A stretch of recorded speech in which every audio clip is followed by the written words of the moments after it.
Come on, Bruno. A little bit. Hello. Yeah, it was like, wait. Hello, everyone. Happy Thursday. Welcome to Cut the Shit, Cue the Genius show, where you are all the geniuses. And we, Bruno and myself and Liz Caruso, are here just to guide your geniuses up a couple of levels. And we are live from Expo, IAEE's annual conference out of Dallas, and it has been a blast. I don't know about you, Bruno, but my feet are aching at the moment. So I don't know what it is, but it's, I'm tired. Well, Dahlia, forgive my I cannot tell a lie upbringing, but I think we should tell our geniuses that by the time they see this, it won't be live. This will be Mm-hmm. our recording, and we just thought you can give us love anyway. Feel free to put your comments in the chat, but we Absolutely. won't be answering them spontaneously as we usually do because we're here today on Wednesday afternoon after the show has closed. And tomorrow you'll be thinking of us and we will be thinking of you. Well, this shows our loyalty, one. Yeah. Second is we've got stuff to discuss, and it's real fresh in our very tired brains right now. Yes. Third is we've had a lot of comments and discussions with, peers and peeps and new attendees that there's been a certain energy in this show. Have you felt it? I have. I would say, it's not a typical show. It's weird because it's the show from the people that are experts in shows. So I think there is somewhat of a jaded attitude always because people are like, it's going to take a lot to excite them because they do this all year round. It's like, if you repair shoes, whatever that old saying is, the cobbler's never does a good job fixing his own shoes. So I wouldn't say that they didn't do a good job. I think they did a great job, but I think the audience here is a little bit like I've seen it all, done it all. So you're going to have to work extra hard to impress me, and they did a pretty good job at that. Yeah. So if we talk about the audience, if we talk about, your usual suspects that come, Mm-hmm. those unusual suspects like the first timers, it must be tough when you're going to an event where everybody knows each other. Mm-hmm. Where can they fit in? So no matter how many times your event organizer says, "Oh, we're going to do first timer, receptions or meetups or this or that," like Mm-hmm. what's missing from that equation? Because I tell you, when I looked at the app, and this goes for different shows, not only for our industry, Mm-hmm. but when I went into the mobile app, I think there was around maybe 100 or so first Mm-hmm. timers, and I don't know if I don't know. I wonder what can be done a little bit different in order to welcome them, team them up with someone, or have them connect with people that can show them around, or like introduce them to others. And I know others have, other thought leaders within our space have said, do the buddy Our system, mentor program. send them. Exactly. But like, what would work here? Like, what would work when a show, when there you have like first timers and you want them to come back? Mm-hmm. I I'm not against having little groups, putting them Yeah. in pods, in newbie pods, and have a veteran take them around and introduce them to people. I mean, Hmm. you can only do so much training of like, okay, go do this and meet that person or whatever. I think you need to actually model that behavior for them in front of them and clone you, Dahlia, to go have all the Dahlias going through the show and leading their pods of newbies and, just show them how it's done. And once they meet a Okay. couple of people, I think it'll, the new people that they meet, it's an industry that's really open. So I don't think they'll have a problem with that. Yeah, I think, like if you are able to identify those that are, I don't want to call them mentors, I don't want to call them Sherpas because some people don't like that word, Hmm. but it's also net weavers where you have people that are just there to introduce first timers or people to each other. Hmm. I like the idea of, the newbie groups. Hmm. I think from another aspect is, and I know we were talking about the name tags. I wonder if there's something that should be on the name tag that says, first timer here kind of thing.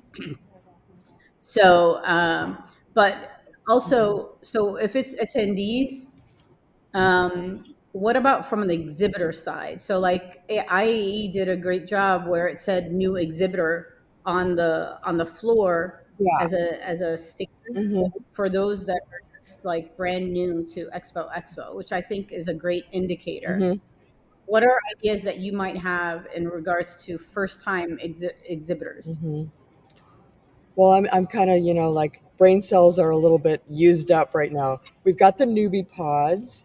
I think, Yep. what we do is it just seems like every show we go to with you, Dahlia, you adopt some new person that we've never I met do. before, and we take them out to dinner and just kind of like talk about the industry. I don't know how those people find us, but maybe there's encouragement around, take a newbie to dinner or something like that, because it's just, the experience is not just the show floor and it's not just the conference. Totally. It's like maybe Yeah. socialize with them. If you see, it's kind of like what we did with our kids when they were younger. It's like if you see someone over in the corner that's all alone and maybe they're a little sad, you be the one to go over there. Maybe it's some communication around that. Look out for the newbies, and Yeah. and take them Well, by the hand.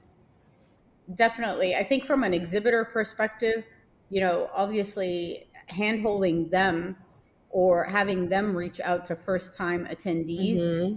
makes sense. So either take them out for breakfast, take them out for like a drink, or take them to the bar scene together, Yeah. kind of thing. I think for exhibitors, really having someone guide them in regards to how to have the conversations, Mm-hmm. and your pods, like you were talking about, like the newbie pods, Mm-hmm. having them be together with like-minded professionals. So like having a tech pod together, or maybe those that are, they have to have some sort of thread, a commonality between Yeah. them, I where like that. they kind of bond, and they can bond in conversation, they can bond in partnerships. I think that works. I think it works within our industry. Mm-hmm. I also wonder if it works in other sectors and other industries as well. I think meetups where you meet other people that have the same job title as you or in the same level of experience as you are would be a good idea too, whether it's Yeah. newbies or not. Just getting people to, meet people that are at the same level in terms of Hmm. experience. That is really effective. They want new ideas from people that feel their pain too. So I Definitely. wanted to ask you So about suitcasing. yeah. Okay. Expo has, since day one, had these signs up everywhere about suitcasing. IMEX does it Hmm. differently. IMEX is about, for example, come one, come all. It's free. You can make connections and pollinate across, you know, different job titles and different purposes. What do you think about that? Has suitcasing still a valid prohibition?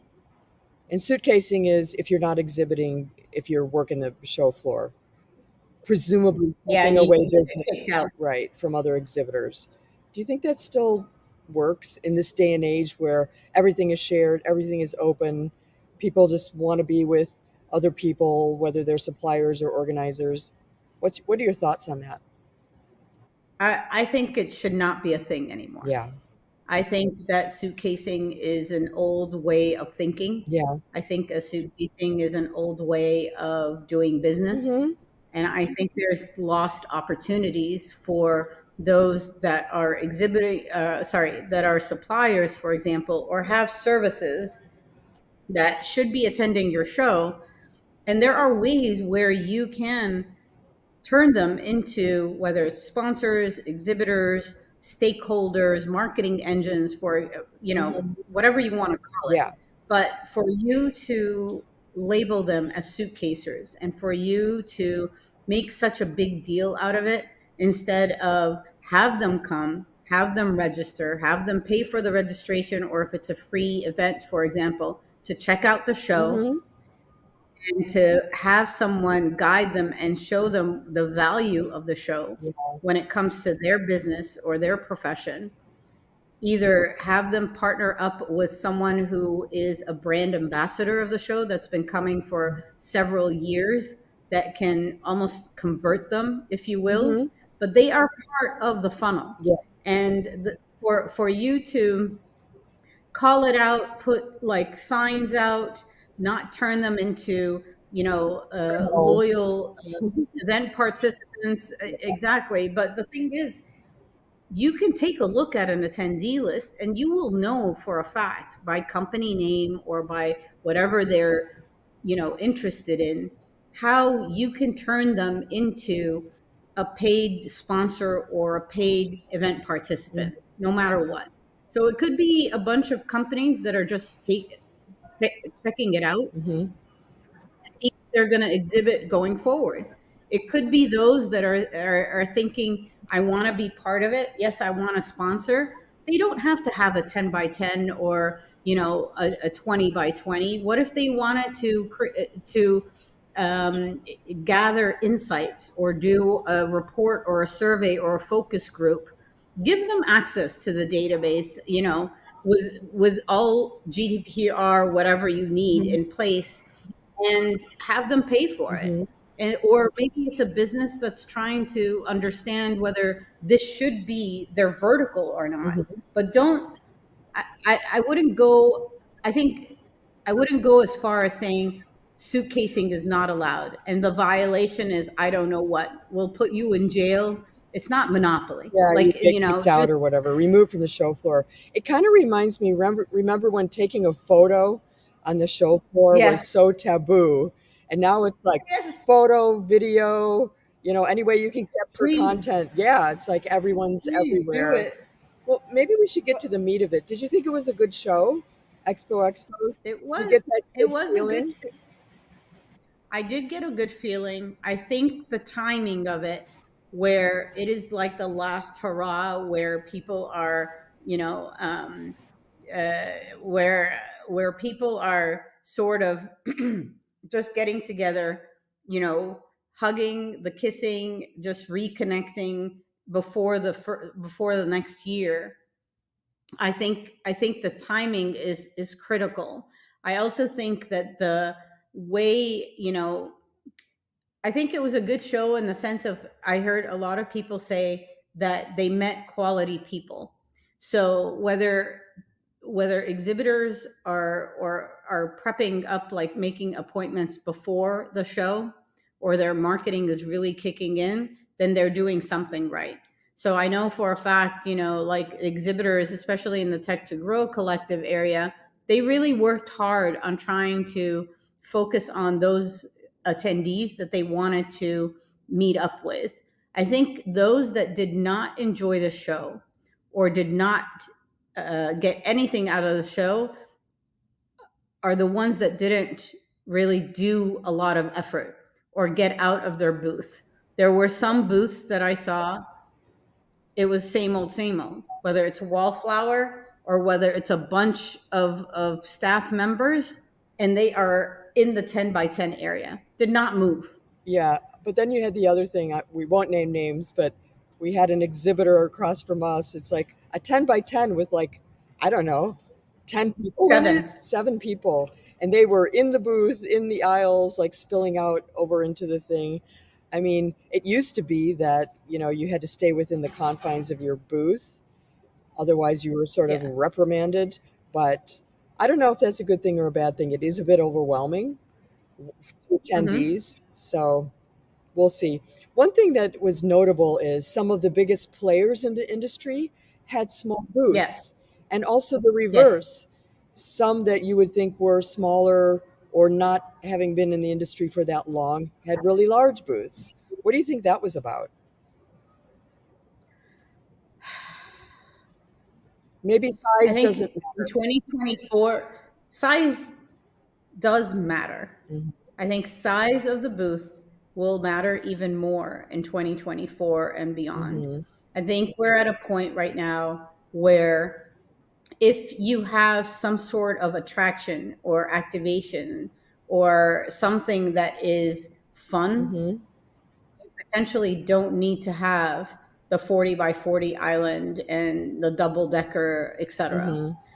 I think the other part is I think people are going to downsize. Mhm. I also think those that are just coming on the scene and they're newbies and they are going for the 20 by 20s or the big, islands kind of thing.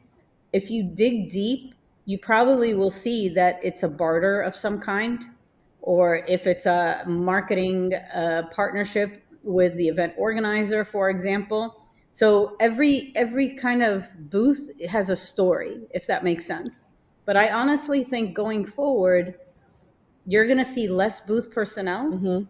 and you're going to see less of a footprint, in my opinion, unless it's an experience or an activation.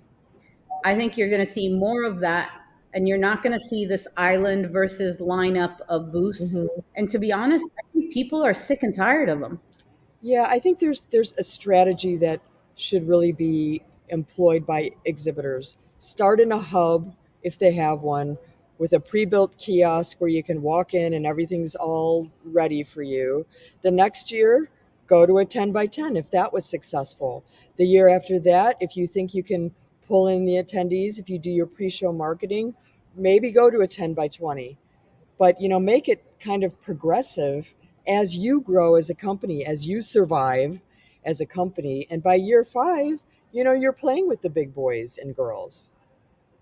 It seems Yeah. like some, at least in technology, now you get a whole bunch of VC cash, you make a big splash, you have like a gigantor booth with like 30 people in it, but then the market goes south and the very next year you're either not there or you're back in the startup area. So There was yeah, no and like so grow as you go progression.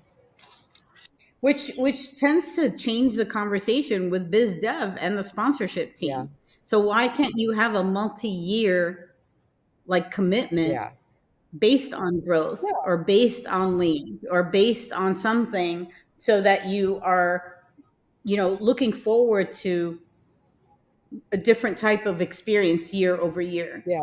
I think that the other thing that is going to come to play is, you know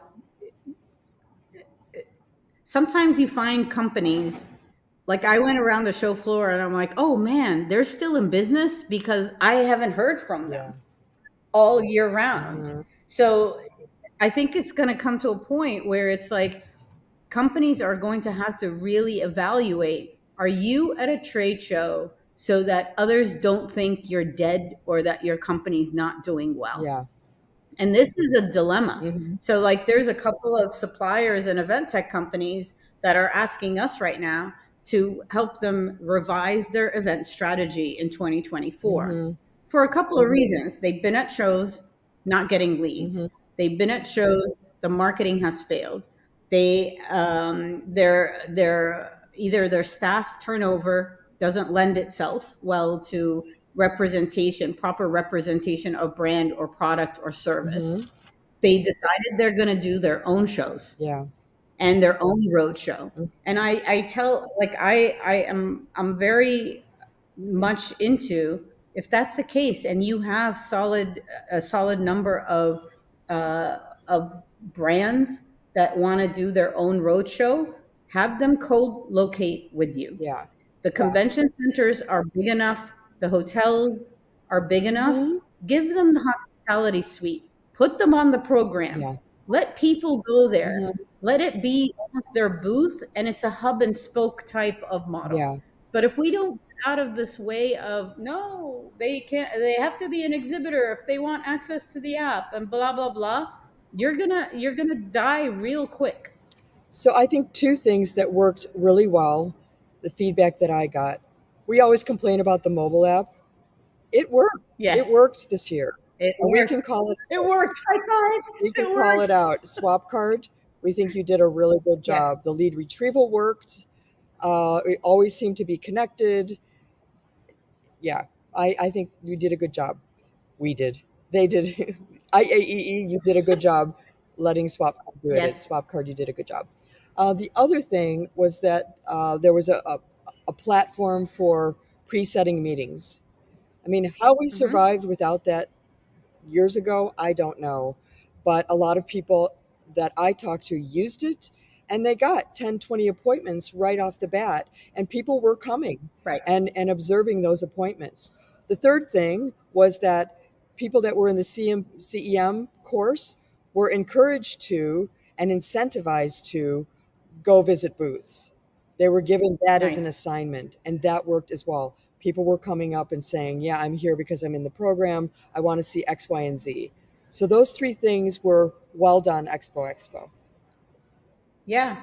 I think the other thing that could have worked really, really Mhm. well, I didn't see this, maybe it was in motion and I just missed it, was have the hosted buyers have a specific hit list on the show Yeah. floor, and that they don't necessarily have to visit all the same booths, Hmm. but give them different lists, for Yeah. example.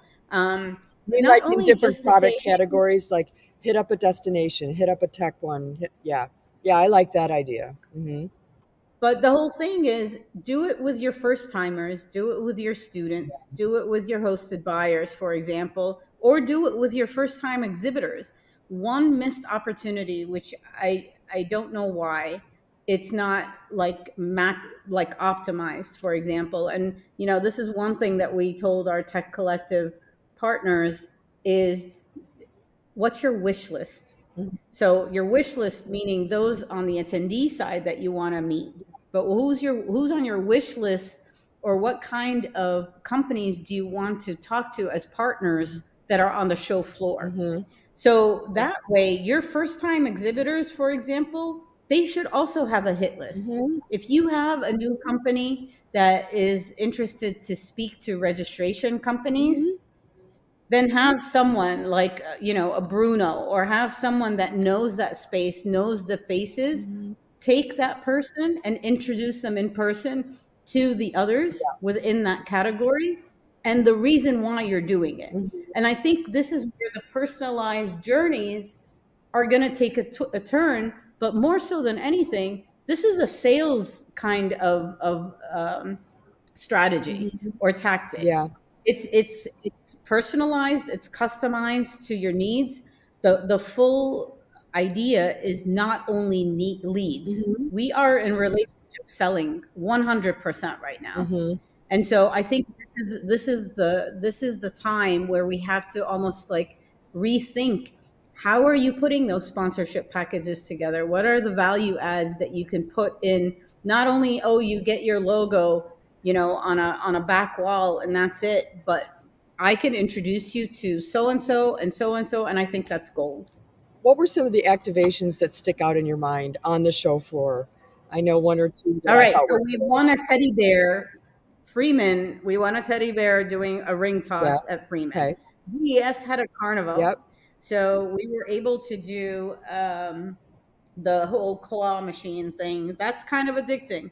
And then the SES had, and I loved, loved, loved that a lot of the activations were very Dallas oriented. Hmm. So location Yeah. wise, side note before I even forget, the food was phenomenal. Yeah. On the show Have floor. to say, Yeah. yes, especially the dessert. Yeah. But just saying, but like some of the activations were really like Texan Dallas driven, which was Yeah. amazing. But you started to So talk those are about the two that SES. stand. What were they doing? SES was doing the hats, so they were doing cowboy hats, but you were able to decorate it yourself and personalize them. Yeah. I was wondering about And that. I saw people walking around with like flashing lights. I thought, is that a thing in and Dallas? feathers. Yeah. Okay. Now I get it. Hmm. Okay. Which one did you like? This was also on that theme of Dallas, was like a branding center, like as in branding a cow. But what they were doing is allowing people to use tools and to make impressions in leather luggage tags. So they were Nice. branding their leather luggage tag with like their initials and stuff like that. I thought that was clever and very Dallas cowboy-ish. So, Yeah. well, I guess that it just made me think of like the Dallas Cowboys cheerleaders, but maybe that would not be a thing nowadays. But it would have been a cool activation. Yeah, for Yeah. sure. I think it was fun to see the different activations, and obviously, you had those that had the cotton candy machines and all of that. Those that didn't have an activation, I think, felt it the most Hmm. because it was as if it was a total extreme. So here's a question for you, Bruno. Hmm. What do you think of the show hours? Hmm. Like how the show hours were laid out? Allocated. Well, I did hear some. It wasn't a complaint. It was just a surprise because this year apparently was a departure from how they've done it in the past. In the past, it was 2 afternoons, and then sessions were in the morning. This year, they split it up. So the first day of Expo was afternoon, and the second day was morning. So in a Hmm. way, that kind of was good because it was almost, it had the feeling of a continuous show. You start going one afternoon and then the next morning you pick it up where you left off, so there was a flow. On the other hand, it was a little bit arresting, I think, for some people who went out and partied the night, like Tuesday night, and then had to come into the show, Wednesday morning. So, but believe me, I've observed this for a long, long time. They've done it every which way but loose, that Yeah. reference there. They've had it all in the morning. They've had it all in the afternoon. They've had it on the Monday and the Thursday. It's like they've tried every little thing. I think the only winning formula is never to have it concurrent against the conference programming. So whatever you do, Yeah. just don't have it compete, and they don't. So that's a win. It's a huge investment for 7.5 hours of show floor time. So I think if you're going to exhibit, you have to think about that, and that may speak to just have a modest sized booth the first year you come in and see if it works, and also do your Hmm. pre-show marketing to justify a larger booth because it is only 7.5 hours total, split up. It's a different way of. I also, yeah, definitely. I also think that you have to revise what you're showing. Mm, Like full blown demos that are like a lot of talking and a lot of clicking, you don't want to do that in this type of show. yeah, I found that front loading your discussion with this is what we do. This, like a minute, 2 minutes of like, if you're here standing in my booth, this is what we do. If that interests you, I'll go further and kind of break it down and give you a little bit more detail. But don't leave them standing in the aisles just wondering, like, what does this company do or whatever. Take advantage of that and tell them, we do X, Y, and Z, and then take it from Yeah. there. But Yeah. to like lure them into the booth with cotton candy or whatever, and then make them stand there for a 20-minute demo, no, big fail. People are still doing Yeah. that, and it's like I they run out know. of there screaming, and they could have made a sale. But one thing I did notice is attendees are still afraid to approach a booth because they think Hmm. I don't buy that sort of service. But what they forget is A, they can be educated about what's out there, number one, and number two, just be a curator.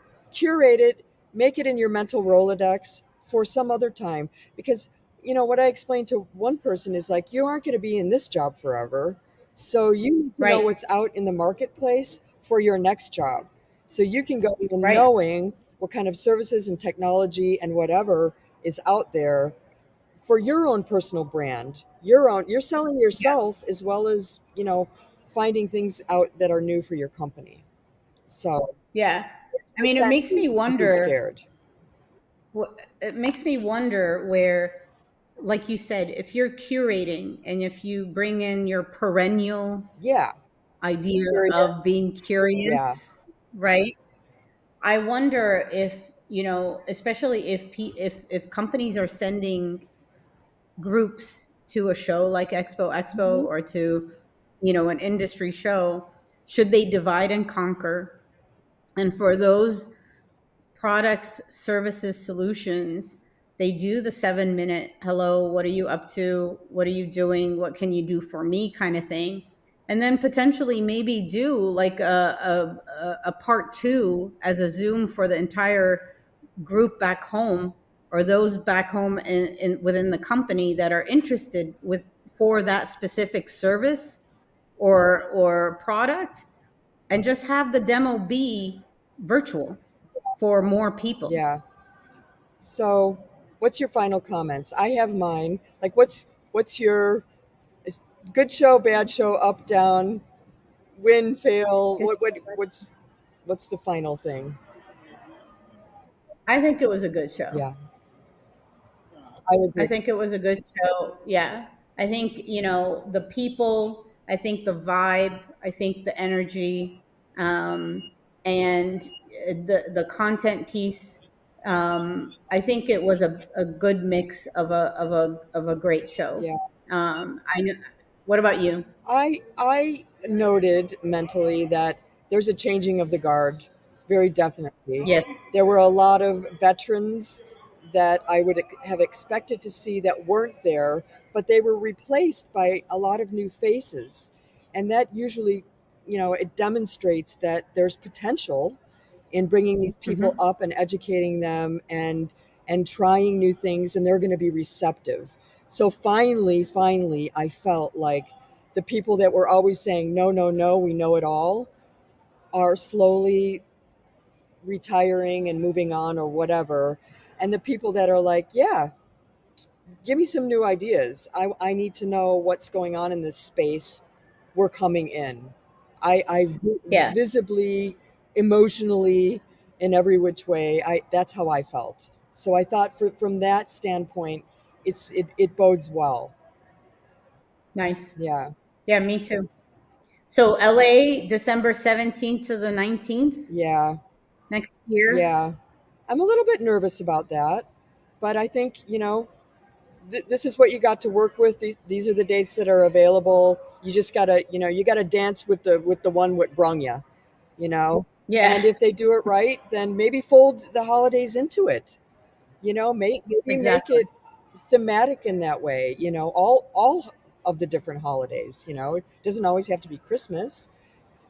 So yeah, it's just it's. I think it'll be a challenge, but not an insurmountable one. And let's just have at it.